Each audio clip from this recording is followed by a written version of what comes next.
You're listening to Heart Podcast with Lina Kevlani. Artezaar.com, online art gallery.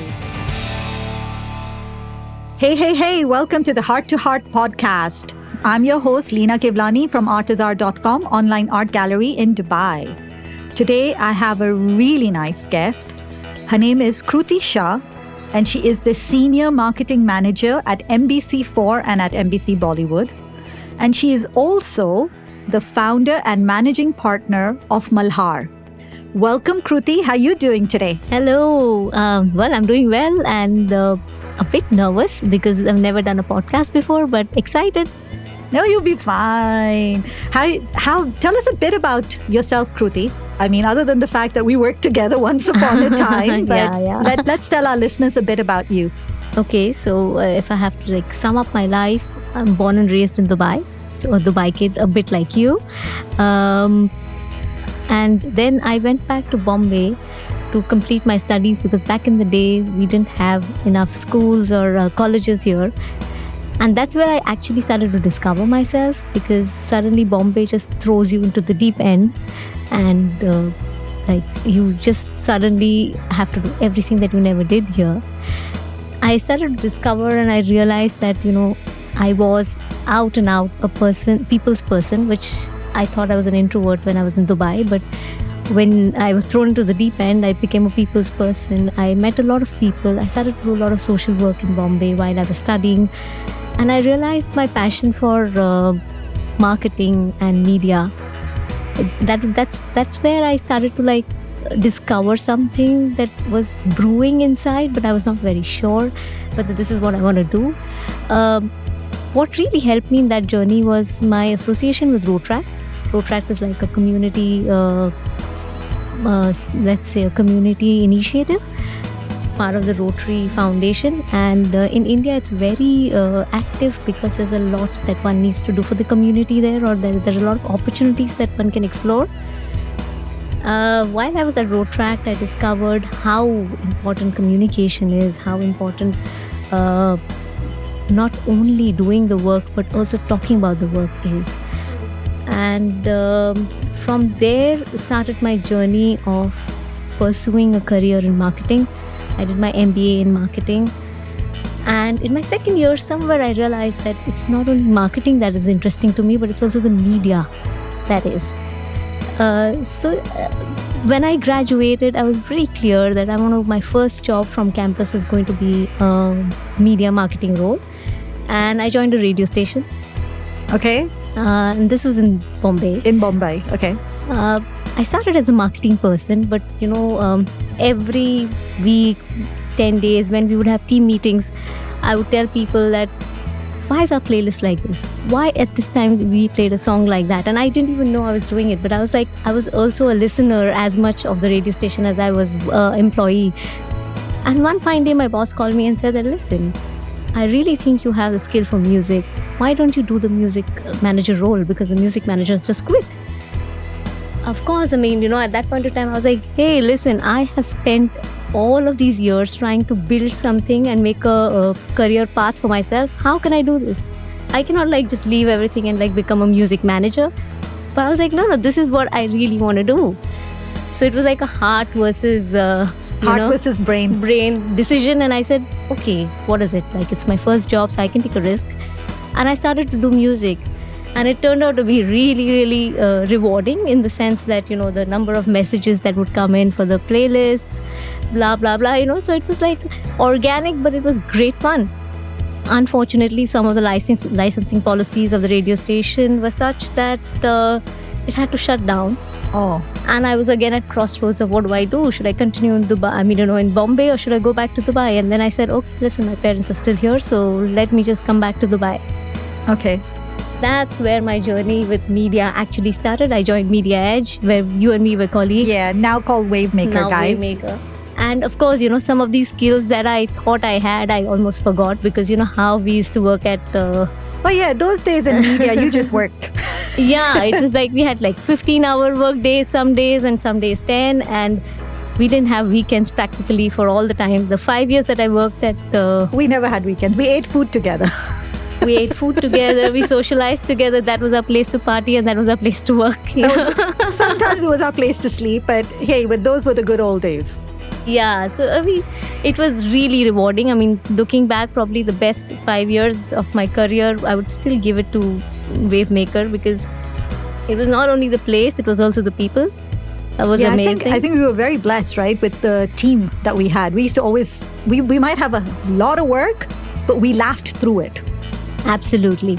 And we learned a lot. I mean, that was also the time when Dubai was really growing. So the number of opportunities that all of us got, the kind of diverse client base that we had, and so of course, while I was doing all of that, the music and all these things that I thought I had in me, they just took a back seat. Naturally, career just started. One thing overtook the other. Yeah. Till one day when I parted ways with Media Edge and I joined a television network, and suddenly I had time to myself. And then you could do music again. Yeah. So that's my story in a nutshell, and that's where the whole discovery of how music can be also something that you can pursue while you pursue a career came about. I remember how much you loved classical music. I remember those days. Yeah. And I remember you always telling me, hey, this movie, that movie. You had a love for movies as well.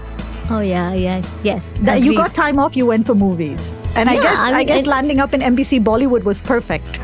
Yeah, I guess, sometimes when your stars kind of get aligned and you realize that everything you did till that day kind of led you to this job. Exactly. It was that. That's what happened with NBC, honestly, because yes, movies and music was very much part of my DNA. But again, it was sitting somewhere at the back of my mind. I was not doing much about it. We had been on the other side of the table, so we understood how the business works. And NBC was looking for exactly someone like that.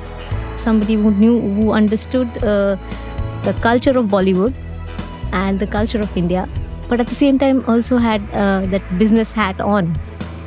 And yeah, that's when NBC Bollywood happened. Probably my proudest moment in my career would be that I could launch a channel. So I was part of the team that launched NBC Bollywood, and I was part of, or rather I wrote the strategy of what we should do and how we should launch it. Something again, which was just thrown, and I was thrown into the deep end, but I managed to we did swim through deep ends. We've learned how to swim. I think anybody who works in an agency environment for a couple of years, I think you can swim through a lot. Yeah. I agree on that. I completely agree on that. Yeah. We swam through a lot together. Agreed. You're one of the founding partners of Malhaar. Tell us about Malhaar. How did it come about? And what is Malhaar about? Let's start there. Okay, so Malhaar is, first of all, it's a passion project. And how it came about is very interesting.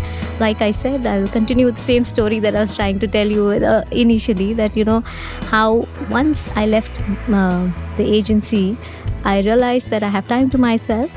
And one fine day, one of my colleagues, who's also the founding partner at Malhaar, Jogi Raj, he and we were colleagues at work at the new place I joined, which was a television network. And one fine day in one conversation, he mentioned that, I teach music over the weekends. And I was like, you teach music? What kind of music? And he said, Indian classical music. And I was like, wow, listen, I have always believed that I have some music genes in me. And can I come and start learning with you? And I started my riyaz and, learning with Jogi back in the day. Gradually, we realized that there are so many of us like me, who we're all so busy in our day-to-day 9 to 5, and we forgot about our passion. And we started to meet so many like-minded people who wanted to pursue music but didn't have the time. So we said, hey, listen, let's just start jamming.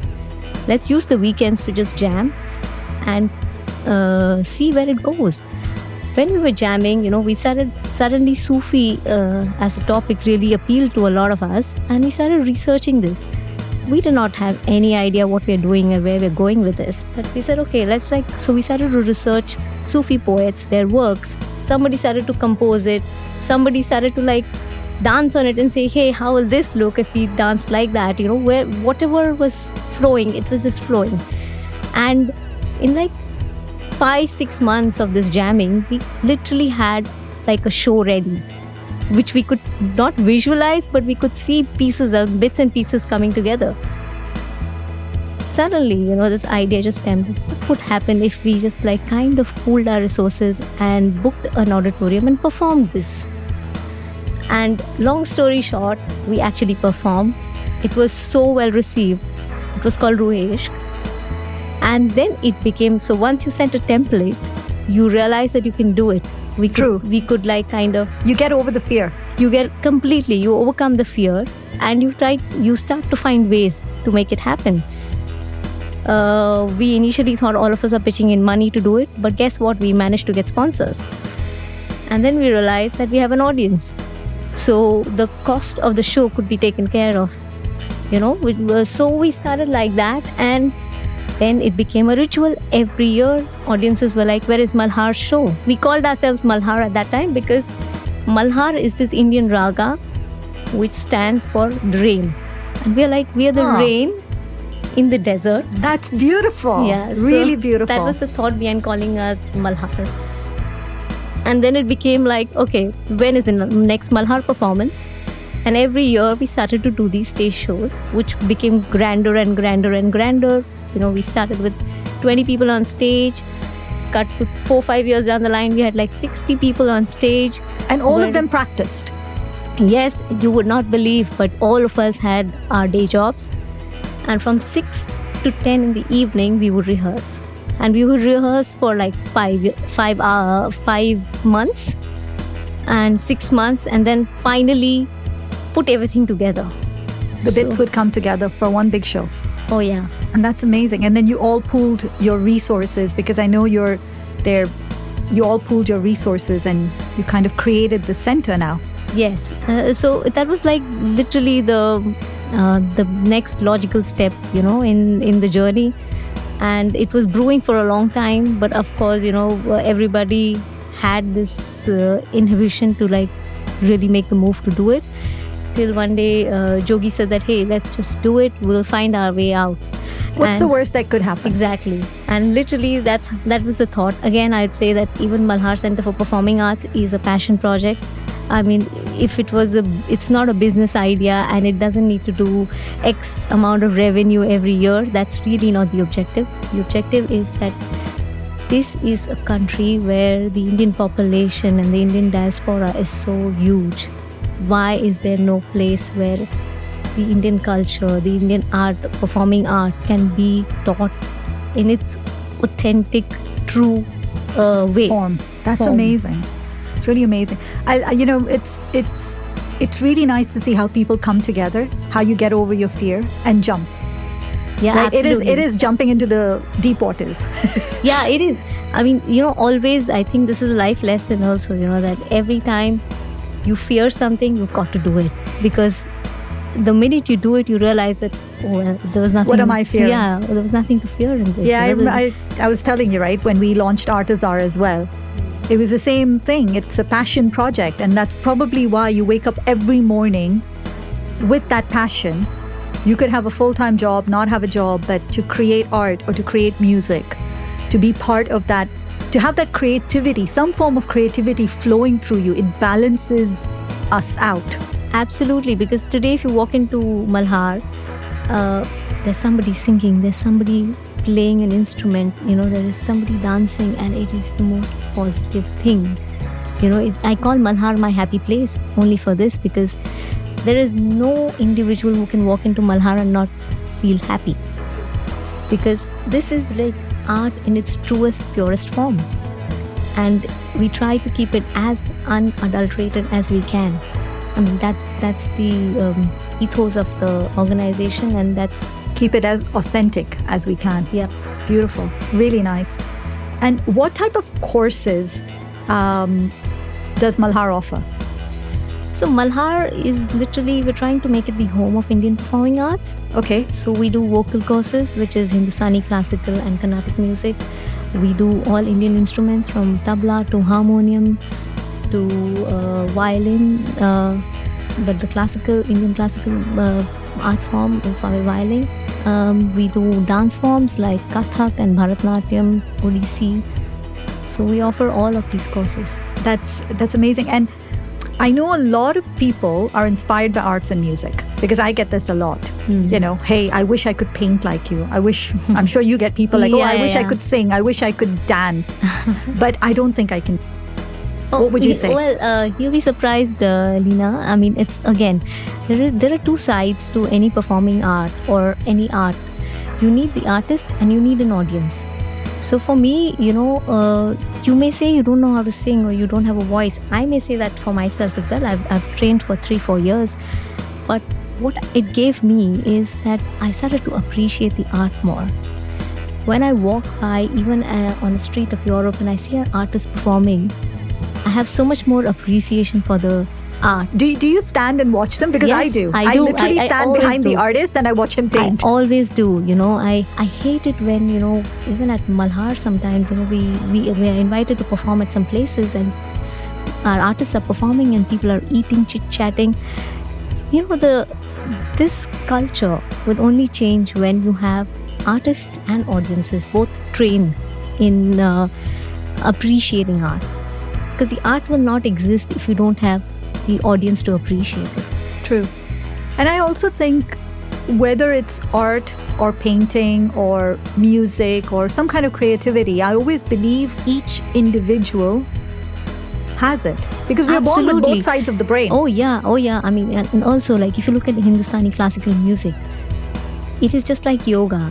These are ancient things that have been passed on generation after generation, and there's a lot of science behind it. So if I say that I'm not good at yoga, I might not be good initially, but I can train myself, because this is something that, like you said, your body becomes flexible. Yeah. Absolutely. Your body has, just like your muscle memory, it's the same with singing. Your vocal cords also have memory. The more you train it, you can sing. Yeah, true. I agree. I might not pick up a palette knife and then I pick it up and there's muscle memory of how my body wants to react to the paint completely. There you go. Yeah. Anything we do. I mean, you may not drive for 2 years, but when you sit behind a car, you work. You will be able to drive. I've always believed this, at a very personal level. And I think I used to say that to you when we used to have those stressful days. I just need to go paint. I just need to go paint. And I think you would look to escape to music. I always believe that art, music, anything that we tap our creativity into, where we come out of the box, it actually heals us. Very true. Do you have a story? Yeah, I mean, okay, so I was like I was telling you about the Hindustani classical music. Yeah. Do you know that the entire classical music is divided into rags, Indian classical music, and each rag is specific to a time.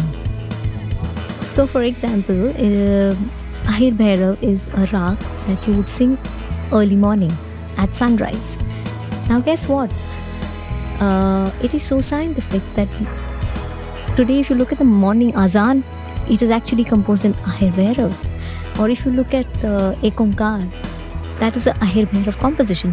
How is everything aligned? Because somebody who kind of designed these ragas, designed it in a way that they looked at the vibrations of that day part and did design ragas according to that. So you have things with your lower notes, early morning, you have your mid-tempo, etc. in the afternoon, and so on and so forth. Also, there are, like, for example, if you're asthmatic, there is a raga that can heal you. And, if you have a headache, you sing or play a raga and you'll feel better automatically. I agree to that, because, like, there are days where I am, how would I say, I'm not thinking right, or have too much clutter in my brain, right? So I could either meditate, or I know, okay, I need to really get through this right now. Meditation is not possible. I'm driving from one space to another. Right. I would play a particular song. And I have realized that immediately the clutter, the talking, the monkey talking, as I call it, in my brain just goes poof. Correct. And it's so beautiful. And I think I love that. There are days when I don't feel confident. Right. And then I would play something. And I have those typical songs, as I like to call them, my little bucket. And I would play that one song and automatically I feel in my cells, I got them. There's some force behind me said, hey, babe, I got you. Just keep going. I got you. And I feel that through music. Absolutely. And when I'm not even sometimes I'm not even feeling creative to stand in front of a canvas, I would play these songs. I have like different playlists. No, I completely agree. And this is exactly what I was trying to tell you, that, there is a science behind it that somewhere we forgot, but, our souls know this science. Our souls are very old. Yeah. So everybody, each one of us, once you play a particular rag and that in the time that it's supposed to be played, there is no way that you're not impacted by it. I have to show you my song list so you can tell me which rag it is, because I'm very curious now. Have I got the right rags? Because these are things I've done very by gut. Correct. Not realizing it, but when you're talking to me about rag, I'm trying to think, the music is similar. Maybe it is a rag. What you call gut is perhaps, your soul's interpretation of the music you're listening to. And I get that. Yeah. So, thank you, Kruti. It was so beautiful to hear these stories. Guys, please connect with Malhaar. Experiment into the world of music, just like you do with art. It's hand in hand. In the boxes below, you will see the link to Malhaar's website. Reach out to them. Go visit their center at JLT and just go have a musical day with the family. Go learn a new art form. Our doors are open to everybody. We have 8 nationalities apart from Indians, and the Indian diaspora learning with us. And just come and explore. I mean, discover. You'll just discover a new side to yourself. Discover a new side, guys. Go for it. Now we have 2 little funny sections. I know you're looking at me with that crazy Leena look. Yeah, exactly. This is the cheeky Leena coming in. Nothing changed. Okay, Kruti, here's our Did You Know section. Okay. One thing even I didn't know about you, and I know a lot about you. So it's time to spill your secrets. I think there's nothing you don't know about me, Leena. So I think I'll pass that, yeah. When you spend that much time with someone in the office, you do know. 5 years of literally sleeping in that office, yeah. And years of friendship after that. Absolutely, so very blessed. But one thing, come on, Kruti. Well, honestly, I really can't think of this. This is the chacha googly. I can't really. Okay, one thing people outside didn't know about you. Well, it's just that my brain works in 10 different things at the same time. So I'll be doing a strategic presentation at work, and I'll be thinking of the Malhaar marketing, and at the same time I'll be thinking of what do I do with my niece and nephew this evening, and it's just okay, so she thinks in 10 different directions, but it all comes together. Yeah, multitasking is really what I think my strength is. That we got from the agency world. I think so. I have to say that. Yeah. And there's a mad little Leena question time. Okay. If you were a musical instrument, which one would you be or why? Or you could change that to, if you were a rag, which one would you be or why? Okay. I'll go with the musical instrument. Go for it. I think I'd be the tabla, because, the tabla is a very complex instrument. The left plays differently from the right. So your left hand is playing something while your right is playing something else. And so it's a bit of multitasking. Yeah, so it has to be your me. hands. Yeah. So I think that's what I would probably be. That's a very nice answer. You have a favorite tabla player? No, I mean I just love the sound of it, and the number of variations. So the most interesting thing about tabla is that the artist or the singer can go anywhere, but it's the tabla that keeps you grounded in a performance. So the tabla is your constant, so the tabla will never, if it's doing a 16-beat cycle, the tabla artist will continue to do 16 beats. And it is the vocalist who needs to come back to the sum, as we call it, as the first note or the first beat of the tabla on time. But the tabla will never variate or, do something different. So you like being the constant? Perhaps, yeah. That's a good way to put it, yeah. But you did ground us at work, I have to say that. We were a bunch of them. I think you were the most grounded out of all of us. Yeah, I guess. I was more patient than many. But than all of us in that room, I can say that. That's not a good thing always, you know how it is. We balanced each other, I guess. We did. Crazy Leena with patient Kruti. We balance. Yeah. But yeah, thank you so much, Kruti. I hope you had as much fun as I did today. I did. Thank you. It was not as bad actually to my first podcast. It was good fun. Thank you so much, Leena. Oh, you're more than welcome. Thank you guys again. Please reach out to Malhaar. Please try it out. Go experiment. Try a new musical instrument. Try the tabla, Kruti's favorite. And let's keep spreading the joy of art and music, the joy of creativity. Let's keep seeing what creative possibilities out there could we create today and tomorrow. And keep on listening. This is Leena signing off from the Heart to Heart podcast. Take care and have a great week ahead.